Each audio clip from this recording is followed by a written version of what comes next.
Meet Jonathan Bird, one of the world's top underwater nature cinematographers. Traveling the world on assignment for all the major networks, he is an Emmy Award-winning authority on the underwater world. In freshwater or salt, reefs, wrecks, or caves, Jonathan documents the world beneath the waves. Welcome to the Blue World.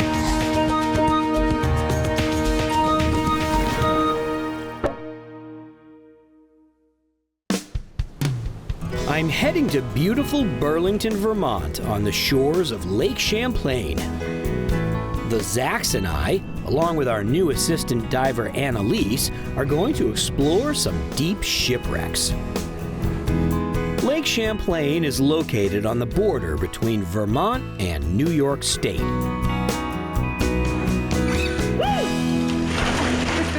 We already did some really cool dives on the historic canal schooners, which were used to transport materials to and from New York City. These wrecks were covered in marine life and shallow enough to have a fair amount of natural light. But today, we're going deeper.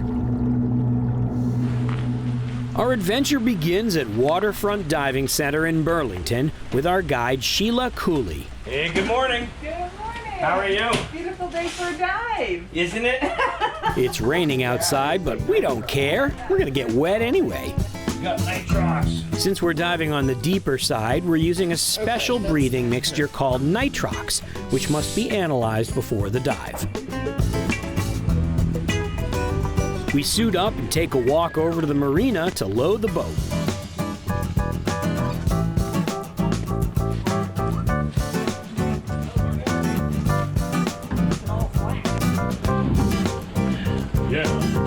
Captain Larry has his funky landing craft dive boat ready to go. And Sheila's ready too.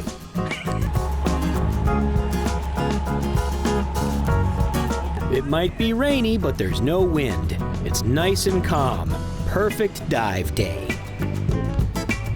Soon we arrive at the mooring ball for the Lavali tugboat. The Lavali was a steam-powered tugboat operating in the early 1900s on the lake. It sank in 1931 and vanished for 65 years. Since the wreck is deep, we have limited time to work, so we split into two teams.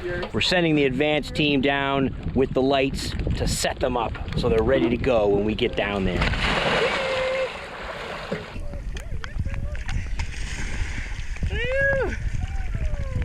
Cameraman Zach and I follow about 5 minutes later. We follow the mooring line into the cold darkness of 100 feet. The surface is over 70 degrees Fahrenheit, but it's only 45 down here.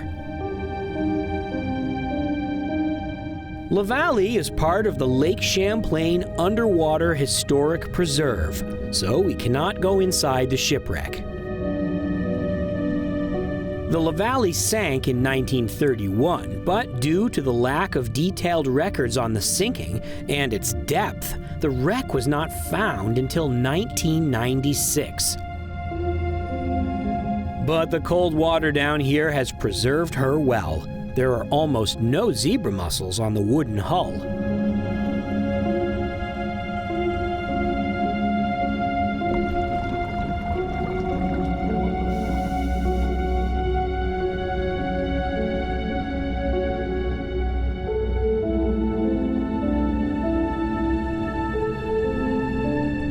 The helm is in pretty good shape, but the wheelhouse that it was in has been blown clean off, either by air pressure as the ship sank or by an explosion.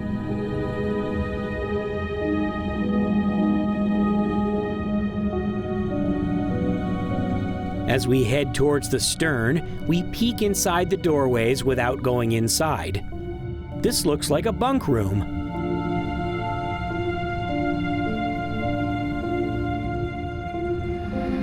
Further back, we see the steam engine. This is one of the very few steamboat wrecks in Lake Champlain that still has the engine aboard. On top of the wreck, part of the smokestack from the engine. The rest of it can be found in the mud next to the wreck.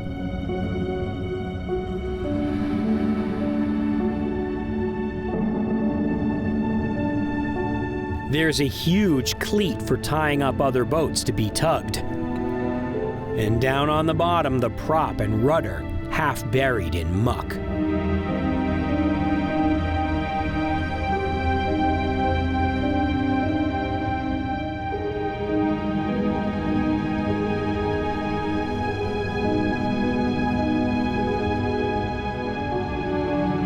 As I swim back towards the bow, I'm struck by the lonely desolation of this historic ghost of the abyss.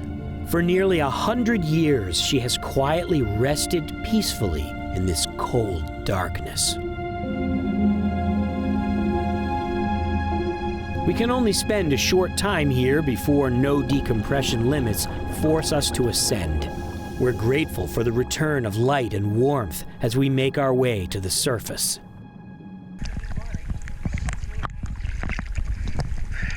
You want to talk about some spooky Scooby-Doo stuff right there. That was like the spookiest time I ever did. Well, you know, that's... The next day, the sun has returned and we're heading out to a wreck that we know nothing about. Captain Larry found this wreck, and he's the only one who knows where it is. There's no mooring on it, so we have to place our own marker. Very technical here. When Larry hits the right location on his GPS, Sheila throws the weight, and with any luck, it will land on the wreck.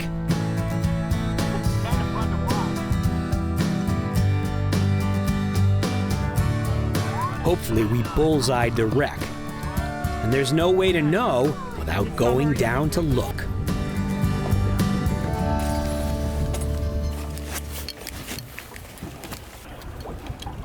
Except for air. Except for air. All right.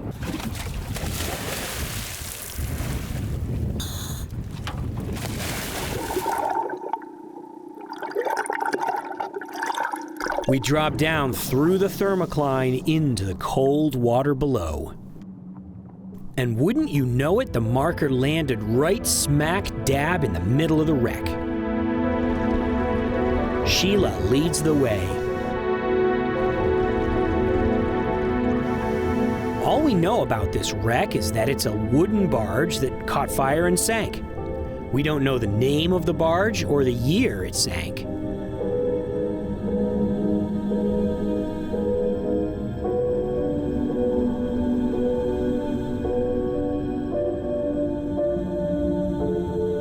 Since it's not part of the historical preserve, we can swim inside the wreckage and have a look around. We need to be really careful because the visibility is not good at all. Timbers inside the wreck look pretty good.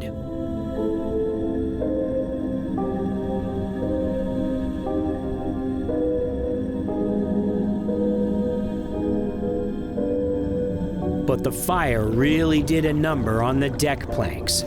The evidence of the fire is everywhere in the charred remains.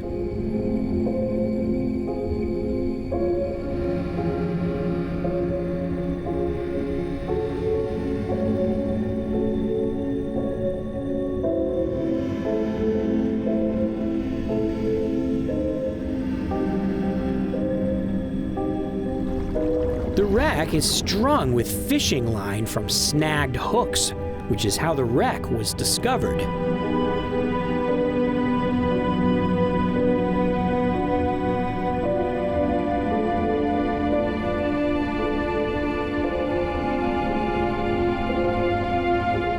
A motorcycle tire was used as a bumper, and the hull looks solid.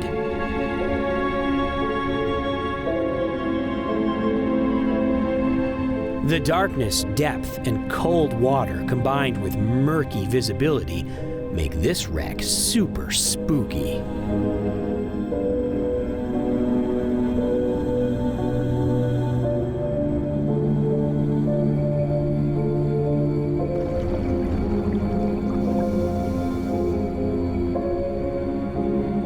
And after half an hour, we must depart.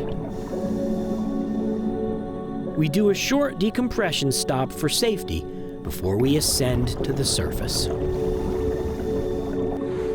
Lake Champlain has a rich maritime history, dating back to the 1600s, with wrecks of all ages, some of which have been documented, while others remain a mystery.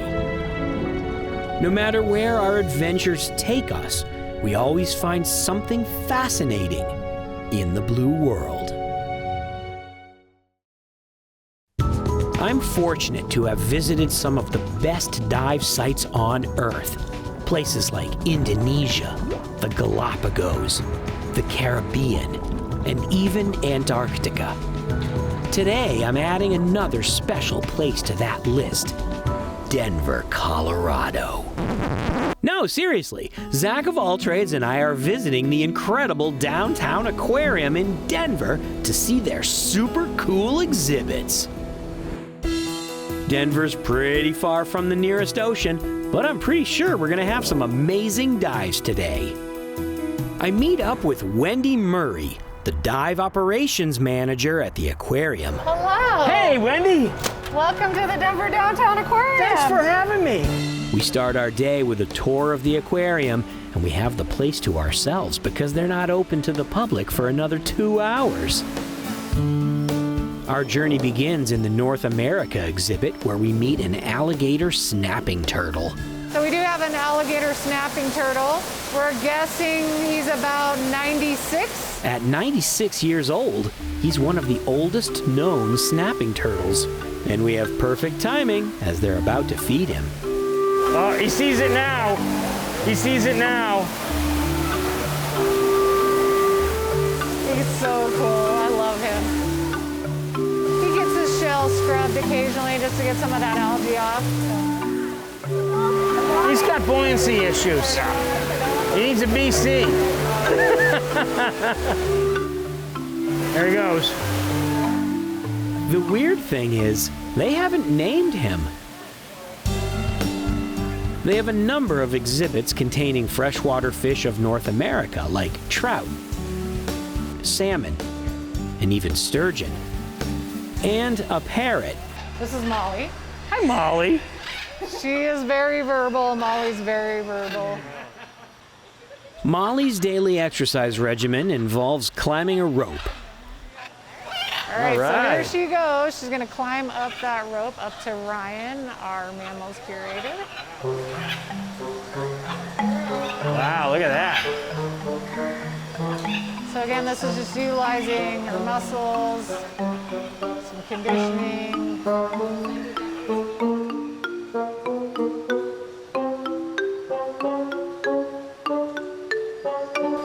Yay! Soon we arrive at the rainforest exhibit, where they have lots of exotic tropical fish, like the archerfish. So Oh, we have God. archerfish. Have you seen an archerfish spit? Oh, no. Okay, they're really cool. So Lori's gonna show you what to do, and then you're gonna do it after. So they're gonna spit. What the heck? Oh, wow. The archerfish has learned how to catch food by shooting a jet of water at bugs above the surface. They have incredible aim. The aquarium staff keep them sharp by letting them shoot crickets out of their hands. That's amazing. They have a really good aim. We pass some other great exhibits, but I'm looking for something big enough to swim in. Touch pool. You can't swim in this one, but you can touch. Hey guys, what's up? Hello, hello, hello, you're so squishy. Wow. Oh, she's gonna feed the southerns if you want. Oh, let's check it out. Wow, the southerns get some pretty big food. It's like a half a mackerel.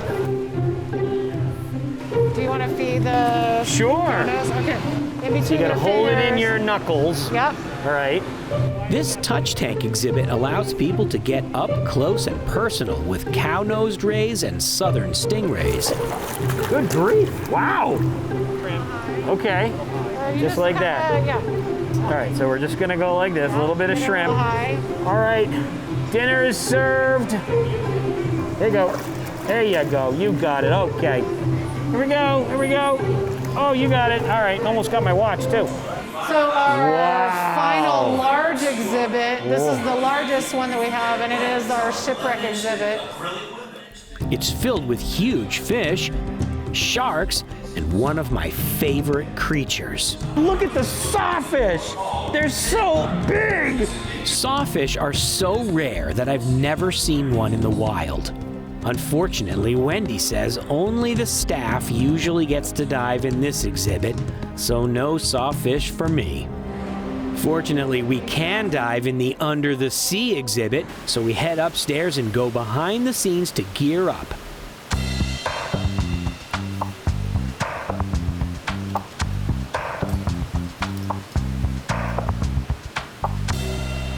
These exhibits have tropical fish, so the water is warm.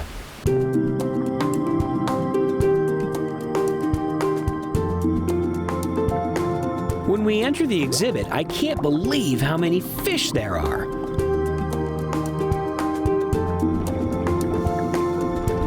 Wendy takes us on a tour, and now that the aquarium is open for the day, we have an audience. A green moray is used to the camera and doesn't mind my attention at all.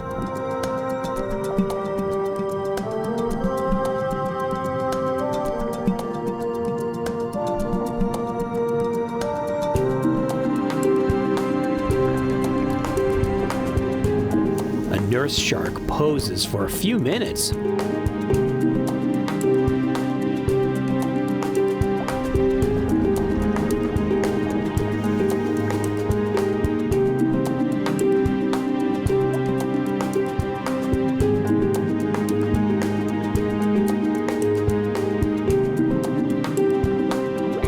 Nearby, another animal I've never seen in the wild. A guitar fish, which is either an elongated stingray or a flattened shark, depending on your point of view. They're kind of halfway between sharks and stingrays, and they don't mind hanging out with the stingrays.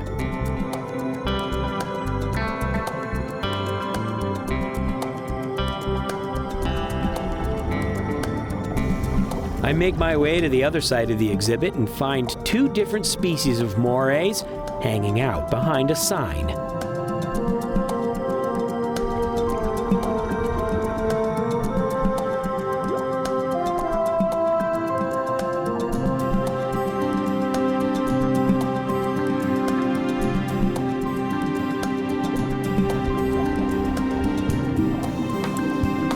Nearby, a leopard whip ray chills out. This is a somewhat uncommon species of stingray known for its long whip-like tail. And of course, it has a leopard skin pattern. This male is obviously used to people because he doesn't mind me at all. I can go right in for an eyeball close-up.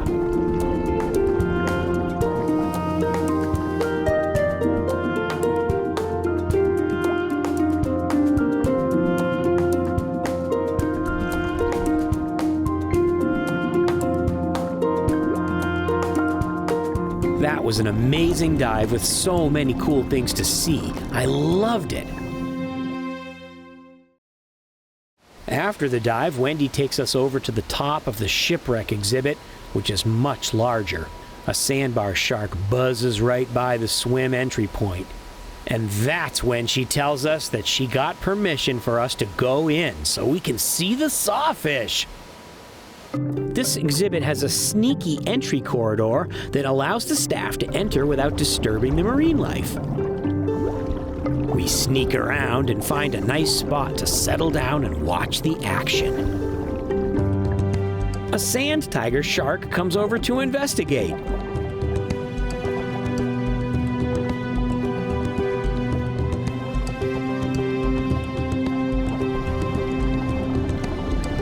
And right in front of me, a huge sawfish.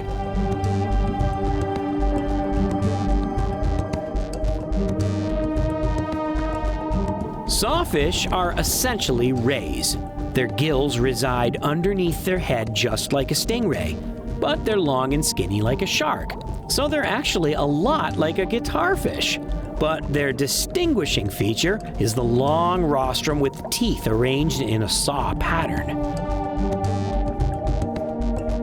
The sawfish swings its saw back and forth in the sand to catch fish. It's a super effective hunting technique.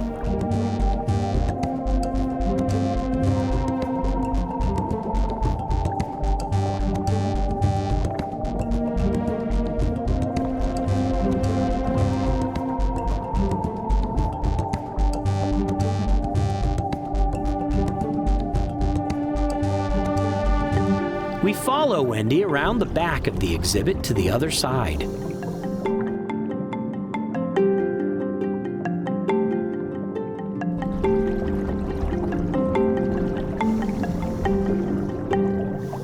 Over here, we have a good view of the whole place.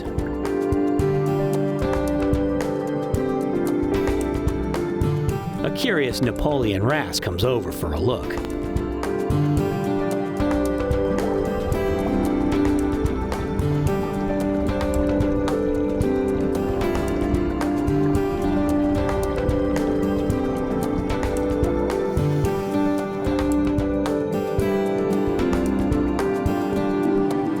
The sand tiger sharks are curious too. Lots of aquariums have sand tigers because they're the perfect shark.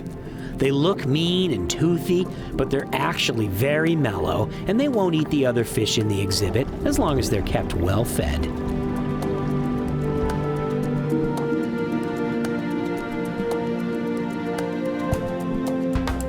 The zebra shark gets its name because in the juvenile phase it has stripes.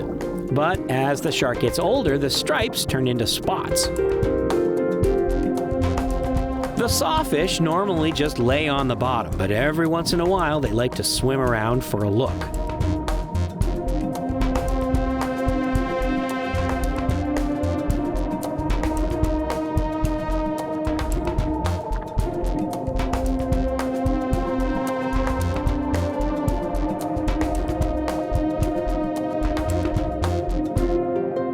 Soon it's time to leave, so Wendy takes us back to the entrance.